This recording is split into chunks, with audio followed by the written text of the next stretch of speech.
ఎర్రటెండలో కూడా వేలాది మంది, ముఖ్యంగా ఎడమ వైపున చూస్తే మా ఆడబిడ్డల్ని చూస్తే నా కడుపు నిండింది, ఆకలి కూడా మాయమయ్యింది. ఎందుకంటే ఇంతమంది ఆడబిడ్డలు ఆశీర్వదించడానికి వస్తే ఇక ఎవరు ఎదురొచ్చినా ఎవరినైనా ఎదుర్కొనే ధైర్యం వస్తుంది. అందుకే మా అక్కలకు ఆయల్లా ఇందిరమ్మ చీరలు ఇచ్చినాం, పాల పిట్టలాగా మా అక్కలు కట్టుకొని వచ్చారు. ఈసారి మళ్ళా కొత్త చీరలు చిలకపచ్చ రంగుతోని మా ఆడబిడ్డలు చిలకల లెక్క మంచిగా ఉండాలి, ఇంటాయన కూడా సంతోషపడాలి, అబ్బా మా ఆవిడ ఎంత అందంగా ఉంది చీర కట్టుకుంటే అని. మళ్ళీ ఇందిరమ్మ చీరలకు ప్రణాళికలు సిద్ధం చేసినాం. ఈసారి చిలకపచ్చ చీరలు ఇవ్వాల్సిందిగా మా బట్టి విక్రమార్క గారికి నగదు మంజూరు చేయాల్సిందిగా ఆనాడు పాలపిట్ట రంగు ఇచ్చినాం. ఈసారి చిలకపచ్చ రంగులో మా అక్కలందరినీ నేను చూడదలుచుకున్నా. మీరు ఆ నిధులు కూడా మంజూరు చేయాలి. ఇదే ఆడబిడ్డలకు మనం పెట్టే చీర మన పుట్టింటి ఆడబిడ్డకు పెట్టే సారెలాగా ఉండాలి. నువ్వు ఏమిచ్చినా ఆడబిడ్డకు సంతోషం ఉండదు, కానీ పుట్టింటోళ్ళు పెట్టిన చీరను జాగ్రత్తగా అలమారిలో దాచిపెట్టుకొని పండుగ పూట కట్టుకుంటుంది. ఏమక్క అవునా? అది అగ్వదైనా సరే, కానీ ఈ పుట్టింటోళ్ళు పెట్టిరు కాబట్టి దాన్ని జాగ్రత్తగా పెట్టుకుంటాం. అట్లనే ఇవాళ మీ సోదరుడు పుట్టింటి నుంచి మళ్ళా మీకు ఇందిరమ్మ చీర సారె రూపంలో మళ్ళా పెట్టడానికి మొత్తం తయారు చేస్తున్నాం. ఇగో బట్టి గారు మనకు 100 కోట్ల రూపాయలు నిధులు కూడా ఇస్తా అన్నాడు. మళ్ళా డిసెంబర్లో మా అక్కలకు చిలకపచ్చ చీరతోని మా ఆడబిడ్డలను అందరిని కూడా గౌరవించుకునే సాంప్రదాయాన్ని ముందుకు తీసుకెళ్దాం. అదేవిధంగా గోడెం నగేష్ గారు చెప్పిన మా ఊర్లో క్రీడా పాఠశాల పెట్టినాని, ఈనాడు గంజాయి డ్రగ్స్ పబ్బులు అని తిరుగుతున్నారు యువత, పెడ మార్గాన చెడు మార్గాన పోతున్నారు. వాళ్ళందరినీ మత్తు బాట వదులురా, మైదానాల బాట పట్టురా అని చెప్పి ఇవాళ పిల్లలకు ఒక స్ఫూర్తి నింపడానికి మేమే క్రీడా మైదానాలకు వెళ్ళడమే కాదు, మన ఎమ్మెల్యేలకు కూడా ఎమ్మెల్సీలకు కూడా మన ఆటల పోటీలు పెట్టినాం, మొత్తం పెద్ద ఎత్తున నిర్వహించినాం.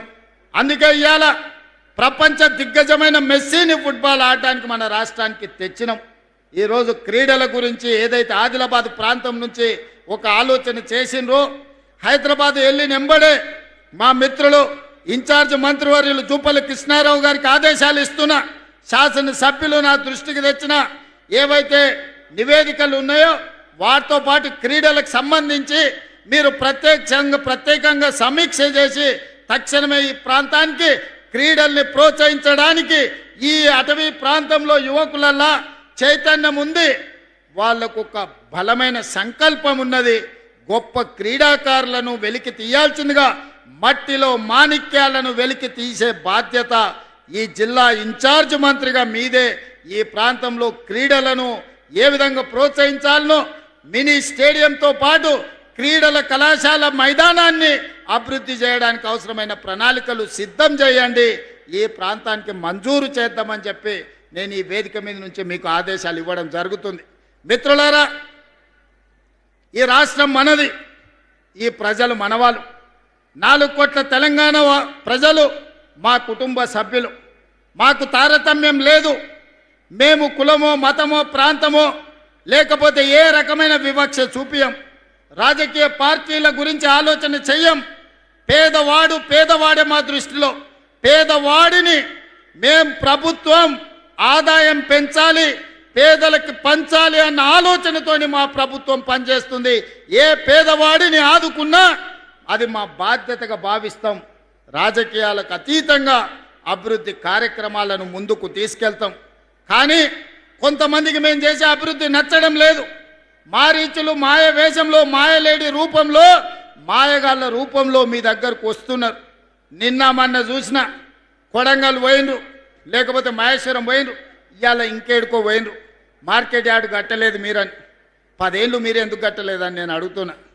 పెళ్లి చేసినా, కొత్తగా పెళ్ళైనా పిల్లనో పిల్లగాడో పుట్టాలంటే 9 నెలల్లో 10 నెలల్లో అవుతుంది కదా.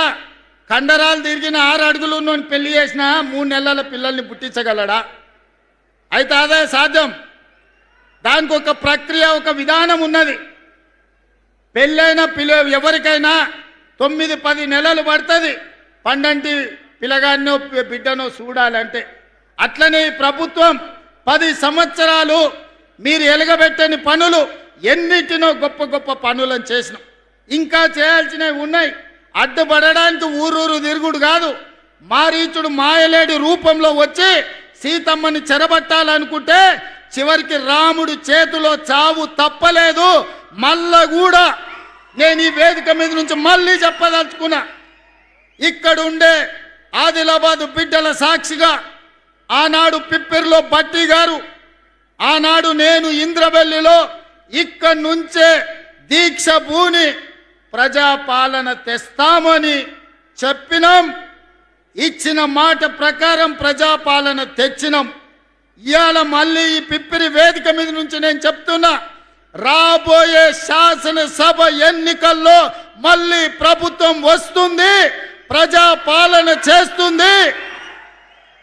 2034 లోపల ఆదిలాబాదు అత్యంత అభివృద్ధి చెందిన పర్యాటక కేంద్రంగా, పారిశ్రామిక వాడగా, విద్యా కేంద్రంగా తీర్చిదిద్దే బాధ్యత మా ప్రభుత్వం తీసుకుంటుంది.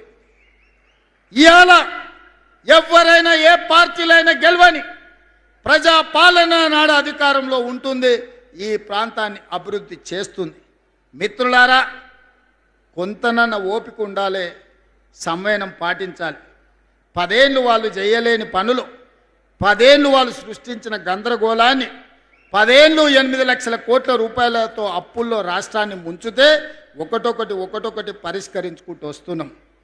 కొంత సమయం, కొంత వెసులుబాటు ఇవ్వాలి, కొంచెమన్నా ఆలోచన చేయాలి. అరే 10 ఏళ్ళు మనమే ఉంటాం కదా, అన్ని శాఖలు మన దగ్గరనే ఉండే కదా, ఈ 10 ఏళ్లలో మనం చేయలేని పనులు వాళ్ళు చేస్తున్నారు కదా, అంతో ఇంతో అవకాశం ఇవ్వాలి కదా, కొంత ఓపిక పట్టాలి కదా. సంసారం ఏర్పడంగానే ఇంట్లో ఒకవేళ విడిపోతే మనకు గిన్నెలు, చెంబులు, స్టవ్లు తెచ్చుకోవడానికి కొంత సమయం పడుతుంది. ఏర్పాటు అయిన తర్వాత సంసారాన్ని సరిదిద్దుకోవడానికి కూడా కొంత సమయం పడుతుంది. అంత సమయం కూడా ఇవ్వకుండా నాకు వజ్రాలు తేలేదు, వైదూర్యాలు కొనలేదంటే సాధ్యమవుతుందా? అట్లనే ఈనాడు 6 గ్యారంటీలల్లా ఇంతకుముందే బట్టి విక్రమార్క గారు చెప్పారు, ఆర్టీసీ బస్సు ఇవ్వలేదా, ఆరోగ్యశ్రీ పథకం ఇవ్వలేదా, సన్న బియ్యం ఇవ్వలేదా, 200 యూనిట్లు ఉచిత కరెంటు ఇవ్వలేదా, ఇందిరమ్మ ఇండ్లు ఇవ్వలేదా, ఈరోజు ఆడబిడ్డలకు ఆర్టీసీ బస్సులు కొనివ్వలేదా, అదానిలాగా ఈరోజు సోలార్ పవర్ విద్యుత్తు ఇవ్వలేదా? ఇలా చెప్పుకుంటూ వెళ్తే అరగంట మేము చేసింది చెప్పగలం. అసెంబ్లీలో మాట్లాడదామంటే రారు. ఏందా నువ్వు చెప్పేది వింటా అంటే చెప్పరు. ఎంతసేపు ఉన్నా లొల్లి పెట్టాలి, యాగి చెయ్యాలి, బురద జల్లాలి, ప్రజల్ని మభ్య పెట్టాలి. ప్రజలంతా అమాయకులు కాదు నాయన.